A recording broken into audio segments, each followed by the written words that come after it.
really just reconnecting. I think so many of us are so disconnected in so many ways. And I think part of healing from whatever it is that we're going through is to reconnect. This podcast encourages and empowers you to create your own unique real story, develop your own unique real statement, and discover your own unique real self. The power is yours. Good morning, Faith Canter. Previously, episode 1194 of the 12-Minute Convos podcast. It's been just 2 years, 4 months, 5 days, 5 hours, and 15 minutes since we last recorded that conversation. That was then. This is now. Faith, how are you doing today? I'm very well, thank you. I can't believe it's been over 2 years since we last chatted. Yeah, it is. When we spoke, you were in Portugal, if I'm not mistaken. Are you still there? I am. I'm just in a different area of it, but I'm still here. Having fun? Always, well, yes. That's wonderful. Being yourself was a part of our conversation. You were writing, I think, the 3rd book as well. How have things evolved? Yeah, really well. I'm writing, book 5 and 6 at the moment. So yeah, all good. All really good here. Tell us what you last published. Come on, share with us. Well, I republished my first book, Living a Life Less Toxic. I did a 2nd edition on that, so that was pretty cool.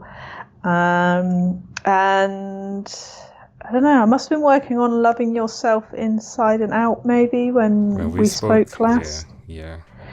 Yeah, so now I'm working on 2 books. One for chronic fatigue syndrome, because that was something that I suffered with quite severely for a number of years. And a cookbook, which everyone has been badgering me to bring out. Is it plant-based or is it on ketogenic style? Okay. Yeah, it's plant-based. It's free from everything as well. So, free from triggers for most people, wheat and dairy and soy and things like that. Sounds like fun. Yeah, and it's a book about feeding ourselves. So it's not just about feeding ourselves through food. Although that's predominantly what it is. It's recipes. It's also about how we feed ourselves through our thoughts and our relationships and our environment and things like that too. Let's dig into that. The voice that speaks to us, the voice that says, hey, cheesecake versus salad, right? How do you discern that voice? How do you continue listening and taking action based on that one voice amongst all of the other voices that we hear? Well, it's an exploration into it because, I like cake a lot.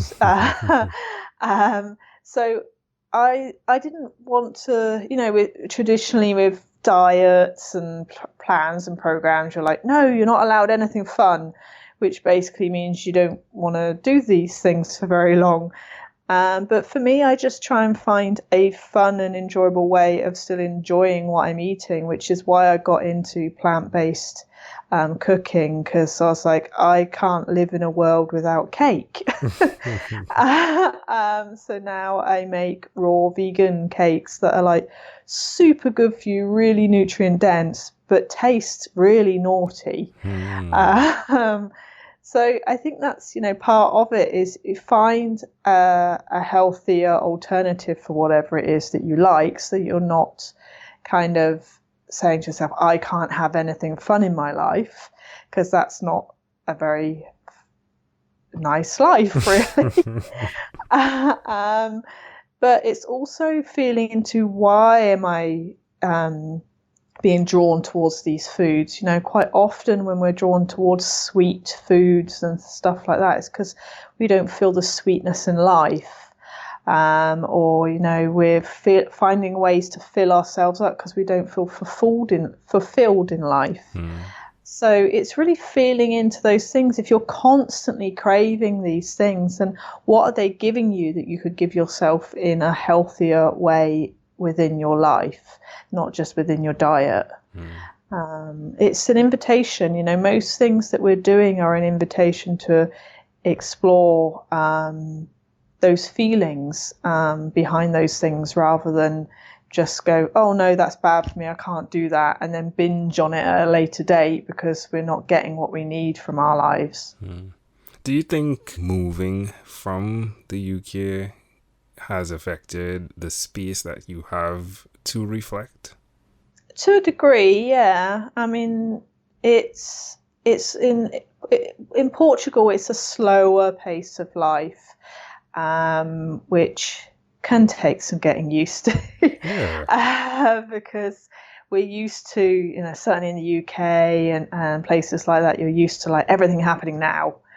You know, everything's at your fingertips, and you know, it's much slower here. So you do have that space to you know, explore these things a bit more.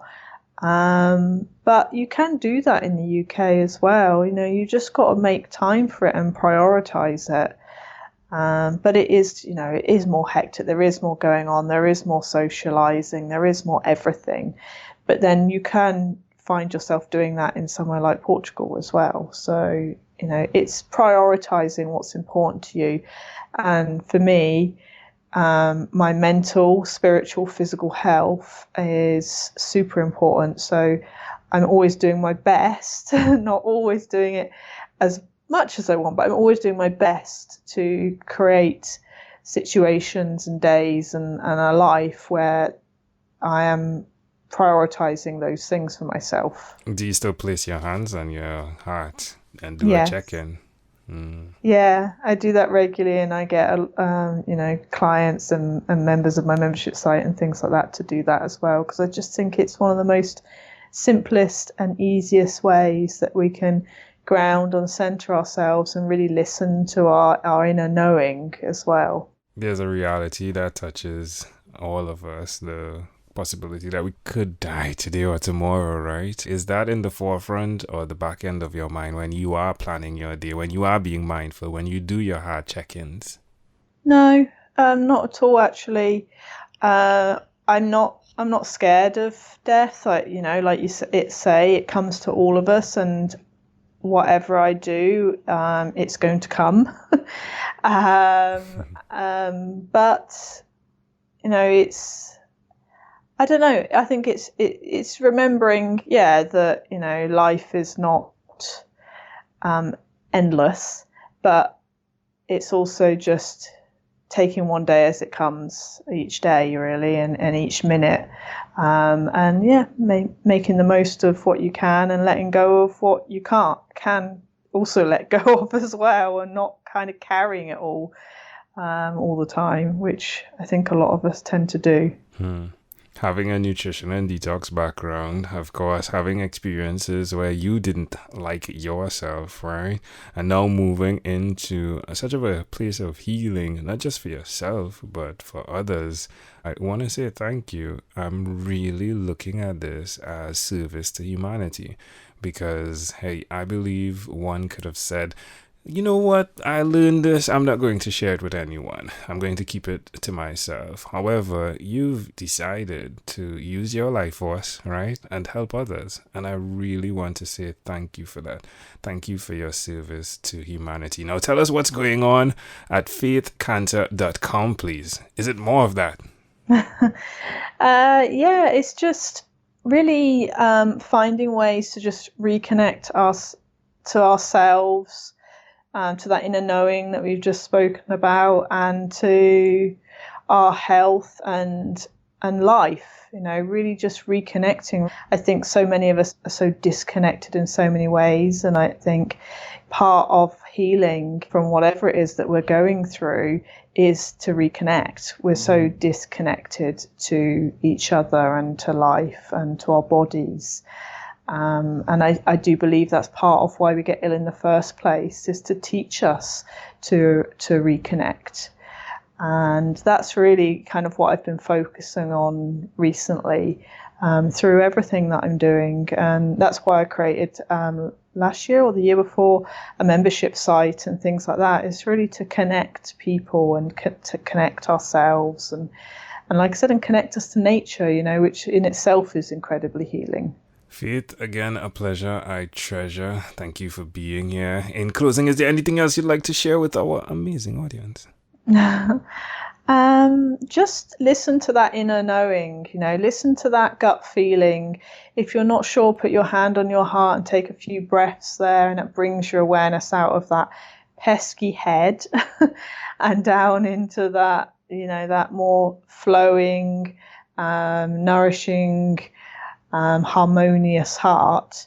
And really just spend some time there, even if it's just a few moments each day, because when we're not trying to fix, change and improve all the time, we can really see our way through our problems and the issues that we have, and really feel what our body is trying to tell us as well about what's good for us, what's bad for us, what it needs, those sorts of things. So really just spend some time doing that, I guess. Be the best human you can be. Faith's words, folks. Be the best human you can be. Faith, again, a pleasure, a treasure. Thank you for being on What is Inspired by 12-Minute Convos with Angel Jones. This podcast is produced by Pod Edits. Visit podedits.com for professional podcast publishing.